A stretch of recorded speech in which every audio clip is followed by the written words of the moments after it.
Assalamualaikum warahmatullahi wabarakatuh.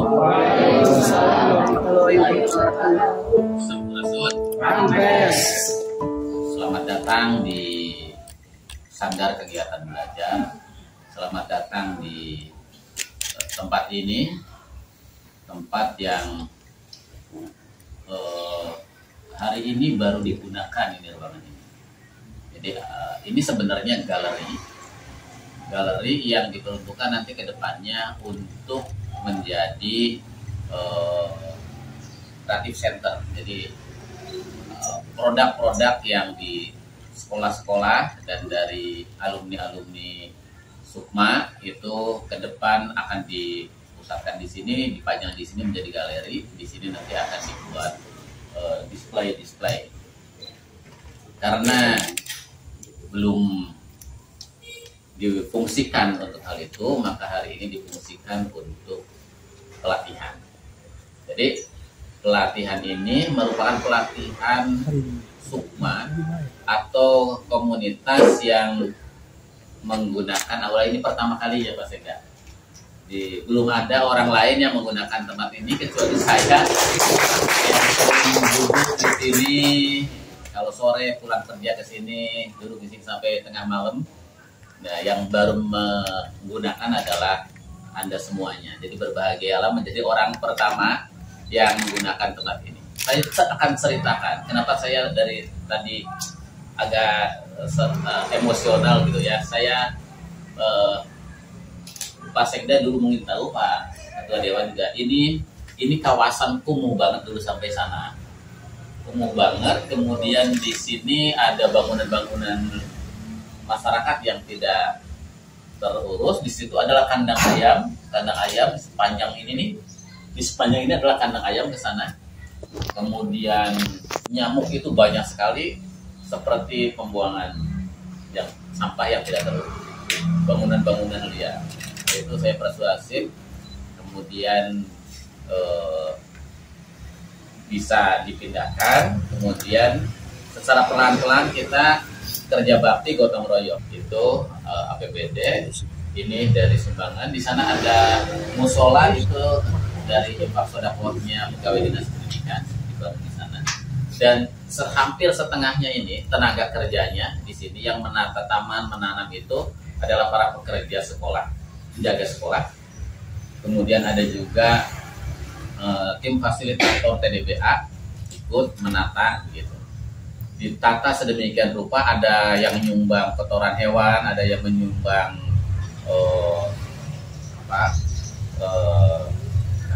merang itu apa ya? Badan sekam, ada yang menyumbang pohon, tanaman gitu. Jadi ini sebenarnya kalau dinilaikan ke dalam bentuk APBD yang diberikan partisipasi keluarga besar pendidikan dalam bentuk tenaga segala macam itu mungkin mencapai 500 juta lebih. Jadi ini saya dengan teman-teman, dengan Kang Rijal terus didampingi siang malam di sini menata tempat ini dan bisa menjadi seperti ini. Di sana nanti ada barcode yang bisa dilihat bagaimana proses pembuatan ini. Karena ini Pak Sekda ditata sedemikian rupa dengan menggunakan desain alam. Jadi ada saluran air yang ditanam yang di sana udah mengikuti pola-pola alam, menggunakan teknologi yang ramah. Ini ke depan akan menjadi pusat pembelajaran. Apa yang menjadi orientasi kita di Dinas Pendidikan, kita mempunyai 3 core value, yakni kesadaran ekologi, kesadaran sosial, dan kesadaran spiritual. Dan itu kita intervensikan lewat pendidikan formal dan pendidikan non formal. Pendidikan formalnya melalui TK, SD, SMP. Saya membuat program namanya Tatanen di Balai Atikan. Tatanen di Balai Atikan itu diorientasikan agar apa? Agar anak-anak sejak dini mulai TK itu mempunyai kesadaran lingkungan yang baik, peduli lingkungan, tanggap terhadap apa yang ada di sekitar mereka. Kemudian mempunyai kesadaran sosial yang baik karena kita itu makhluk sosial dan segala macam yang ada di sekeliling kita itu bisa berjalan dengan baik apabila kita mempunyai kepedulian sosial yang tinggi dan bekerja bersama-sama secara kolaboratif. Yang ketiga, kesadaran spiritual. Itu semua dalam kurikulum Merdeka hari ini. Saya berbahagia banget Kementerian meluncurkan kurikulum Merdeka. Karena apa? Kurikulum itu sangat senafas dengan apa yang kita lakukan di Purwakarta.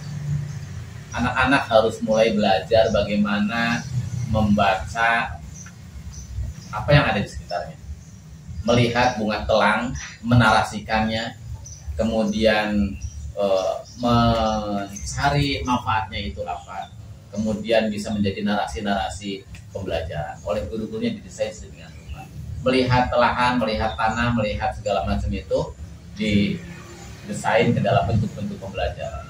Kurikulum Merdeka mengharapkan itu, mengharapkan anak-anak kita itu kreatif, inovatif, menyenangkan pembelajarannya dan bersifat kontekstual. Belajar dari masalah apa yang ditemukan di sekitar mereka, belajar menemukan apa yang harus mereka lakukan untuk mengatasi problem-problem yang ada di sekitar mereka. Selama ini anak-anak kita terjauh dari pelajaran, menjadi menara ganding yang jauh dari problem-problem kehidupannya. Dia sekolah tinggi dari SD sampai SMA sampai perguruan tinggi, tapi dia gagap menghadapi persoalan kehidupan. Dia lulus S2, S3, lulus S1, lulus SMA untuk menyelesaikan persoalan dirinya sendiri saja tidak bisa. Dia hari ini hidup dalam dunia yang serba instan, yang selalu dimanjakan, dan dia tidak sadar bahwa apa yang ada di sekitar mereka itu adalah sesuatu yang bisa mereka kelola dengan baik. Sehingga ini yang di sekolah-sekolah kita ajarkan lewat program ini. Di sektor, di jenjang, di jalur pendidikan non formal, kita mempunyai program namanya Sekolah untuk Keterampilan Masyarakat. Ini adalah gelombang ke-3, sebenarnya ke-4, tapi yang ke-1 itu dulu belum terprogram dengan baik. Oleh karena itu saya sama Kang Rizal itu mencoba terus menyempurnakan dari tahun ke tahun. Ini merupakan gelombang ke-3 secara formal dalam bentuk belum masih kecil, karena namanya Sekolah untuk Keterampilan Masyarakat. Sama, para pesertanya diorientasikan untuk mempunyai kesadaran ekologi, kesadaran sosial, dan kesadaran spiritual.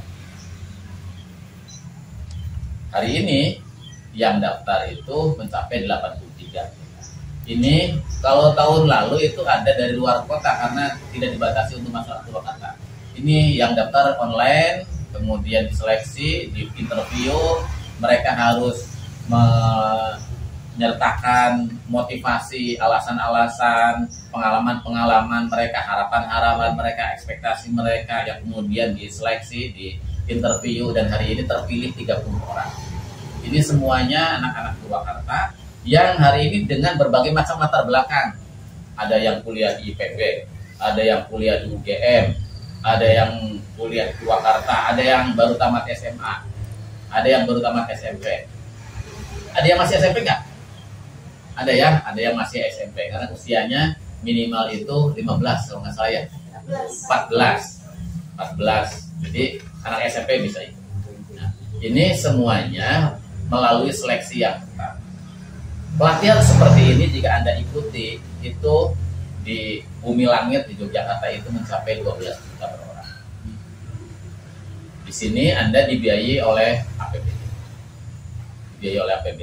Dan selama 7 hari nanti Anda akan belajar di sini yang dilakukan dengan model-model pembelajaran yang android, yang menyenangkan.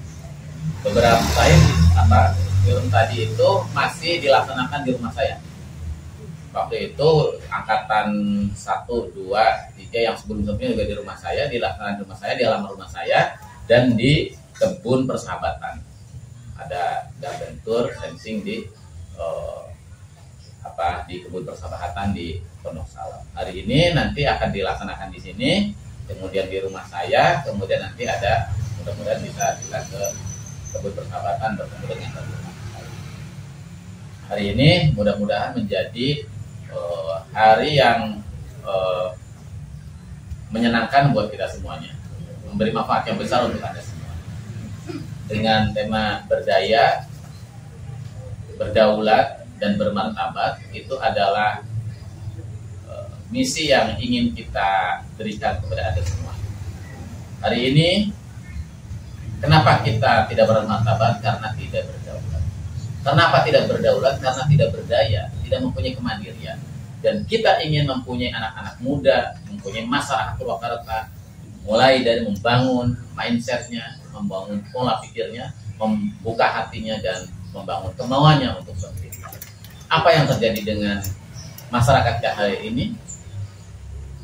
Banyak perilaku-perilaku hidup kita yang dilemahkan, yang dibuat tidak berdaya. Sehingga karena tidak berdaya dibuat tergantung.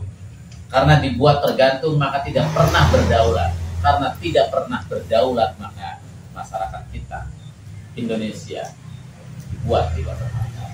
Kita harus bangkit, dimulai dari mana? Dari anak-anak muda. Dari sekolah-sekolah. Pemerintah mempunyai kewajiban itu. Lembaga-lembaga sekolah, lembaga-lembaga pendidikan, komunitas-komunitas mempunyai kewajiban untuk apa? Untuk membuat anak-anak mudanya, generasi mudanya berdaya. Kemudian dari berdaya itu nanti berdaulat, dari berdaulat bisa bermartabat. Banyak hal yang membuat kita hari ini, masyarakat kita hari ini dibuat tidak berdaya. Sukma akan membuat Anda memahami itu. Nanti percayaan diri.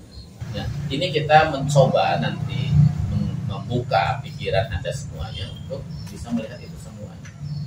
Dari sisi makanan, Indonesia dalam jangka panjang, kalau anak-anak mudanya, kalau generasinya tidak dibuat berdaya, tidak dibuat berdaulat, maka selamanya akan dibuat tergantung menjadi jajahan negara-negara. Ini yang perlu kita lakukan hari ini. Dan negara lagi-lagi harus mempunyai kapasitas untuk itu. Karena seringkali kita dibuat tidak berdaya, dibuat tidak berdaulat itu karena kebijakan-kebijakan negara yang membuat masyarakat kita seperti itu. Makanya para pemimpin ini kan nanti jadi para pemimpin, minimal jadi pemimpin rumah tangga. Syukur-syukur nanti ada yang jadi pemimpin pejabat publik seperti Pak Sekda, ya, seperti yang lain-lain. Nah, sehingga nanti apa? Sehingga nanti membuat kebijakan-kebijakan yang mempunyai keberpihakan kepada lingkungan, mempunyai keberpihakan kepada upaya membuat negara kita berdaya dan berdaulat. Nah, ini yang nanti akan Anda pelajari di sini, bagaimana kita mempunyai visi jauh ke depan tentang lingkungan, mempunyai visi jauh ke depan tentang diri kita, dan mimpi-mimpi kita tentang masyarakat, mimpi-mimpi kita tentang negara, dan mimpi-mimpi kita tentang apa yang menjadi orientasi besar kehidupan kemanusiaan di muka bumi. Saya berterima kasih ke Pak Sekda, ke Kak Rijal, ke semua yang hadir di sini. Mudah-mudahan acara ini bisa terus berlanjut, karena ini kalau dilakukan setiap tahun di Purwakarta, syukur-syukur bisa 2 tahun di Purwakarta itu. 2 tahun kali 30, kita akan mempunyai 60 anak muda yang mempunyai visi lingkungan yang baik, mempunyai visi kepemimpinan yang baik, yang mempunyai visi perubahan yang baik. Karena di sini Anda akan belajar bagaimana memahami diri sendiri, memahami lingkungan, memahami kemanusiaan, dan belajar bagaimana melakukan transformasi perubahan yang akan berguna untuk masa depan. Terima kasih, mudah-mudahan acara ini bermanfaat. Pak Sekda nanti mohon berkenan membuka acara ini, dan saya sekali lagi mengucapkan terima kasih banyak. Mudah-mudahan Anda semua di sini datang dengan niat yang bagus, karena saya yakin niat Anda datang ke sini itu kita udah baca satu-satu, dan di situ udah bisa tergambar bahwa niat Anda masuk di sini niat orang-orang yang dianggap paling baik. Terima kasih. Wassalamualaikum warahmatullahi wabarakatuh. Mudah-mudahan dengan kegiatan ini bisa memberikan manfaat yang lebih bagi adik-adik semua yang sedang belajar ini. Silakan lebih karena hari ini, insya Allah tahun depan Pak Kadisdik mudah-mudahan bisa lebih dari 30 peserta yang mengikuti pelatihan ini, karena ada satu inovasi yang sangat luar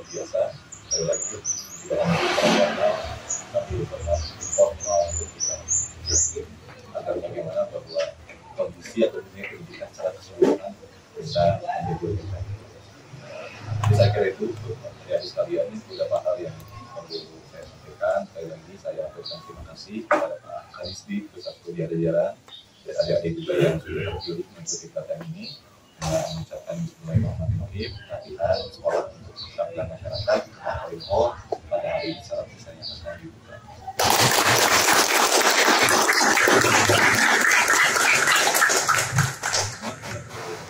Ini contoh, ini buat ini Mai.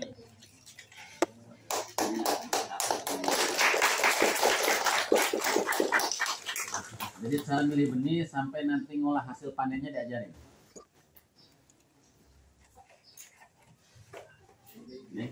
Dari mana? Garangdan. Dari ngapain? Kuliah? Sekolah? Kuliah di mana? Dari STB Cara. STB Cara. Garangdan ya? Iya. Sukma 5.0 Berdaya, berkawan, bermakna.